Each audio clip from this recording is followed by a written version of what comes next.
What's going on, everybody? It's your boy B-Date back for another video. And the reason that I'm wearing this Calgary Flames hat is because I'm going to talk to you guys about the team who's been on fire ever since the NBA restart, and that is the Phoenix Suns, the bright future Suns. Okay, they are currently 6-0 since the restart, since they've been in the bubble with a win over OKC today.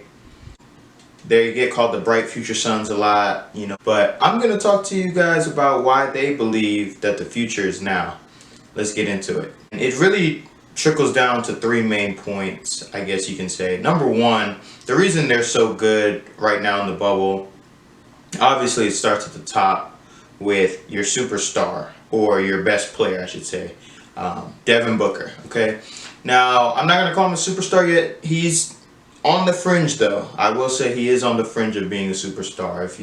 If I see this for another year of just sustained excellence, I'll be right there calling him a superstar, okay? But he's right there on the fringe. Over the last 2 years, he's increased points per game, rebounds per game, assisting, three-point percentage, free throw percentage. This year he's at 91%.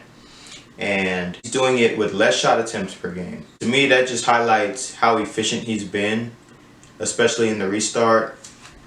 Okay, he's galvanized the team around him, which is a thing that, could have been a criticism of his, that he was putting up empty stats and things like that. But it's really starting to translate into winning. And now, while they are still one game back of the 8 seed and a half game back of Portland for the 9 seed to get into the play-in, anything's possible, right? They're playing again tomorrow against the Sixers, who don't have Embiid and don't have Ben Simmons, so you would figure they win that game. And if Portland loses to the Mavericks, all of a sudden, Phoenix is right there in that 9 spot. Okay, so it starts at the head of the snake, Devin Booker, of course. He had 35 again today. And it's just the poise that he plays with for such a young player. He's only 23 years of age. And Lakers Nation, Lake Show, Laker Twitter, whatever you want to call us, we really do see a strong resemblance of his game to what Kobe was, Just a killer, an assassin, not afraid of the big shot. He's got the mid-post game.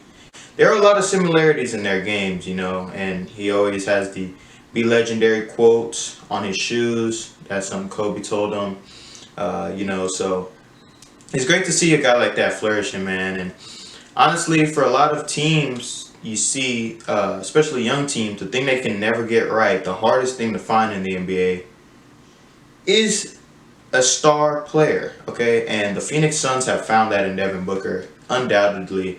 And he's just putting it on a national stage for more eyeballs to see this season. And hand in hand with him goes DeAndre Ayton. He is the next piece to building a great team.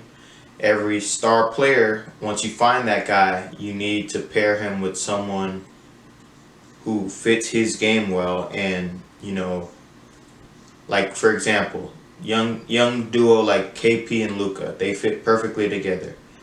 A young duo like Murray and Jokic, they fit perfectly together. And Devin Booker and DeAndre Ayton, they're showing over this bubble that they can fit very well together. I'm not going to say it's a perfect fit, but what I will say is DeAndre Ayton has really improved drastically defensively from when he came into the league. When he came into the league at first, he was all over the place defensively. Didn't look like he knew what he was doing. He's improved that a lot. He is turning into what you want in a modern big, someone who can space it respectfully enough for you to honor it. He runs the middle of the lane very hard on fast breaks. And then every now and again, he can punish switches. If you put a smaller guy on him, he's got enough touch and enough skill to post that guy up and go get a bucket. So that's first and foremost why they've been so much better and why they've been 6-0 in the bubbles. Their best 2 players have played like, their best 2 players. Now, reason number 2, I think, for the improvement of Phoenix has to be Monty Williams, their head coach. They brought him in this year, and he along with the GM, James Jones, have done a great job of surrounding their young core with savvy veterans, okay? You have a guy like Ricky Rubio who, a lot of people might say they overpaid, me myself included. 17 million for Ricky Rubio. 17 million a year for Rubio is a little high, but what he does is he can take some of the pressure off of Devin Booker in terms of ball handling. He's a savvy player. He's never going to make mistakes, and he's just a pro. He's just a pro, just to be as cliche as possible. He knows how to play basketball, right? You pair him with a guy like Aaron Baines, who's going to change the tone defensively. If you looked at the beginning of the Suns season, Aaron Baines was a huge part of their growth, right? Hitting threes, setting hard screens, being very tough, and it instilled that amongst the rest of the players in the locker room. And then a guy like Dario Saric, who the numbers aren't going to be there every night, but he's a guy who theoretically can space the floor for you at the 4 position. He's going to rebound. He's been in tough games before with Philadelphia. And again, just another pro who knows what he's doing. He's not going to mess up too many times, and he's going to be in the right spots. And, with a young team, and a lot of teams get this wrong, they go all youth movement, and they don't have the veterans who know what they're doing, who have been there before, who can tell you, no, this is how we do things. In Phoenix, I'm accrediting this to Monty Williams, has found that right mix of youth and experience to be successful. And they just understand that Devin Booker is the guy who's going to carry their offense as far as it'll go. And you see guys who they've drafted, which leads me to my third point. How young this core is really gives them a very, very bright future moving forward into the next 3 to 5 seasons. You have Devin Booker, 23 years old, Kelly Oubre, 24, Cam Johnson, 24, Mikal Bridges, 23. That core right there, and DeAndre Ayton, 21 years old, that nucleus is what's going to make or break the Suns. You've got Booker and Ayton surrounded by 3 players who are your relative 3 and D wings, right? All long-armed, all can switch onto multiple positions defensively, and all play with a lot of energy, and they play with a lot of toughness. And that's what you need around your best 2 players, guys who can do the dirty work, guys who can hit open threes. You know what I mean? And they've done a great job just surrounding Book, as I said in my first point, with the requisite talent that Devin Booker needs. They might not be the best talent in the league, because you see Cam Johnson, for example, 40% three-point shooter, very good defender in the league.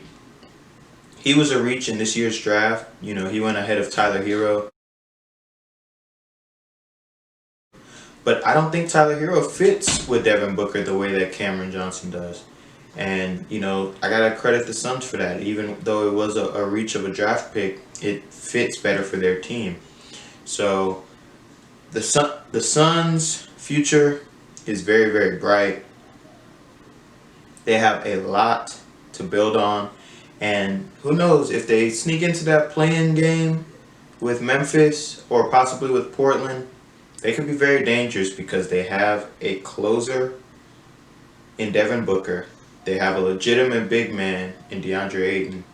And they have guys who compete at a high level defensively in Cam Johnson, Mikal Bridges, Javon Carter, Cameron Payne. These guys are all playing for something, and it's very fun to see. It's very exciting to see that, a team got it right with mixing in the youth and experience. And just wanted to show the Suns some love on the channel. They've been on fire, looking to go 7-0 tomorrow. But yeah, you guys let me know what you think. Let me know if I missed anything. If you guys want to comment below who you think will be the 8th seed.